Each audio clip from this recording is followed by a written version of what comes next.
धन्यवाद। आप अगर ये वीडियो देखें तो आप एक चोजन सोल हैं, एक अमूल्य संपत्ति हैं, भारत की धरोहर हैं। आप अगर सही ढंग से इसको सुन पाए, सही ढंग से अगर समझ पाए तो आपने जरूर एक अनोखा काम अपना ज़िंदगी में कर सकते हैं। That is yoga. एरोबिक तो कर रहे हैं आप लोग, थोड़ा सा आप ध्यान पूर्वक बैठिएगा, शांत स्वरूप होके बैठिएगा, ध्यानी होके बैठिएगा। 5 मिनट बैठिएगा, 10 मिनट बैठिएगा, 15 मिनट बैठिएगा, 20 मिनट बैठिएगा।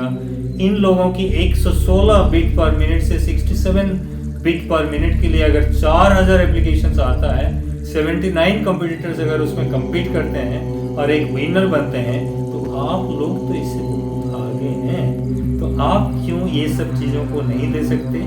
आप क्यों ये सब चीज़ों को नहीं कर सकते? और आप क्यों ये ओपन फोरम करके एक कंपटीशंस अपना कंट्री के लिए आप योगा के स्थिरता की कंपटीशंस क्यों नहीं करवा? ठहराव जरूरी है। क्यों? आप इस चीज़ को भली भांति समझ लीजिएगा कि ठहराव के बिना जिंदगी नहीं। अगर आपको नयापन लाना है जिंदगी में, आपको जिंदगी को अच्छे से भली भांति समझना है, माइन्यूट डिटेल में अगर इसकी शोध करना है, रिसर्च करना है, तो आपको एक ठहराव, एक स्थिरता, एक स्टेबिलिटी लाना पड़ेगा जिंदगी में। आज के न्यूज़पेपर में मैं ये पढ़ रहा था, आपकी कोई जर्नलिस्ट हैं, दिल की धड़कन को स्टडी किए, जो 116 बार बीट पर मिनट, बीपीएम बोलते हैं उसको, 116 बार जो दिल धड़क रहा था, वो अगर कुछ ना सोचें, कुछ ना करें, कुछ स्थिर होके बैठ जाए, खाली कुछ ना करें, तो 15 मिनट के बाद, करीब 20 मिनट के बाद ये दिखाई दिया कि बीट पर मिनट, जो दिल की धड़कन है, वो 67 बीट पर मिनट हो चुका था। ये रिसर्च है, ये आज के दिन एक रिसर्च है। शोधकर्ता पत्रकार यान जुआंग ने एक स्पेस आउट करके जो आर्टिकल लिखे हैं न्यूज़पेपर में, जो रिसर्च चल रहा है दक्षिण कोरिया में, साउथ कोरिया में, जिसमें चाइना, जापान, ऑस्ट्रेलिया, नीदरलैंड जैसे कंट्रीज इतना उतावला होके उस कंपटीशंस के लिए अप्लाई कर रहे हैं। करीब ये साल में 4000 एप्लीकेशन दिया गया था, 4000 एप्लीकेशन दिया गया था, जिससे 80 सिलेक्शंस होना था और उससे 79 कंपटीटर्स उसमें बैठे फाइनली। और जब सियोल में ये कार्यक्रम में जो 79 कंपटीटर्स कुछ न करने की, स्पेस आउट की, उसमें बैठे, तो क्या देखे जनाब कि आप 116 बीट पर मिनट की हार्ट रेट आपकी 67 बीट पर मिनट हो चुका आफ्टर 20 मिनट्स।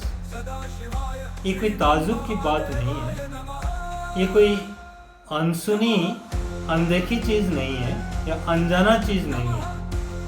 आप अगर भारतीय संस्कृति में पले बढ़े हुए हैं तो आप भली भांति जानते हैं ध्यान क्यों जरूरी है। यम, नियम, प्राणायाम, ध्यान, धारणा, समाधि, पतंजलि की योग सूत्र में ये सब चीजें क्या लिखा नहीं हुआ है? आप आज एक रिसर्च ये कर रहे हैं क्या कि 1.5 घंटे तक कुछ न करना, कुछ न करें। अगर 1.5 घंटे तक आप कुछ न करें तो उसको सीधे सीधे आप नहीं लिख सकते कि ध्यान में बैठे, मन को शांत करें, आप एक सीधे पोस्चर लें, आप बाह्य जगत से थोड़ा सा कटअप होके अपने आप अपना अंदरूनी दुनिया में घुसें।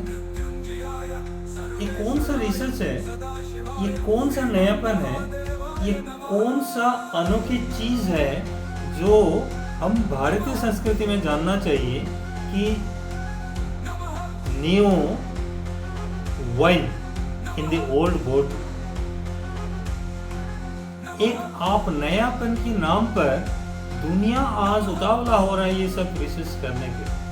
आपकी समय बहुमूल्य है, आपकी समय के साथ शोध भी बहुत मूल्य है। थैंक यू टू द शोधकर्ता जो रिसर्चर्स हैं, thank you to them. But हम कहाँ बिछोड़ रहे हैं, हम सनातनी कहाँ बिछोड़ रहे हैं? क्यों हमारे सोच को ग्लोबल नहीं करवा पा रहे हैं? क्यों हमारे सोच में ये नहीं है?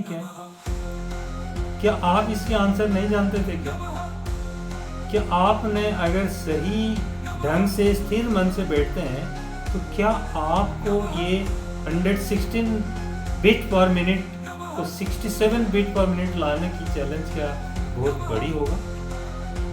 मैं तो बोलता हूँ 67 क्या 37 भी ले आइए, 27 भी ले आइए। हमारे तो ऐसे ऐसे योगी ऋषि मुनियों की देश है जहाँ 0 बिट्स पर मिनट तक लेके हजारों सालों तक ऋषि मुनियों ने अपना योग करके जिंदा रहे। ओ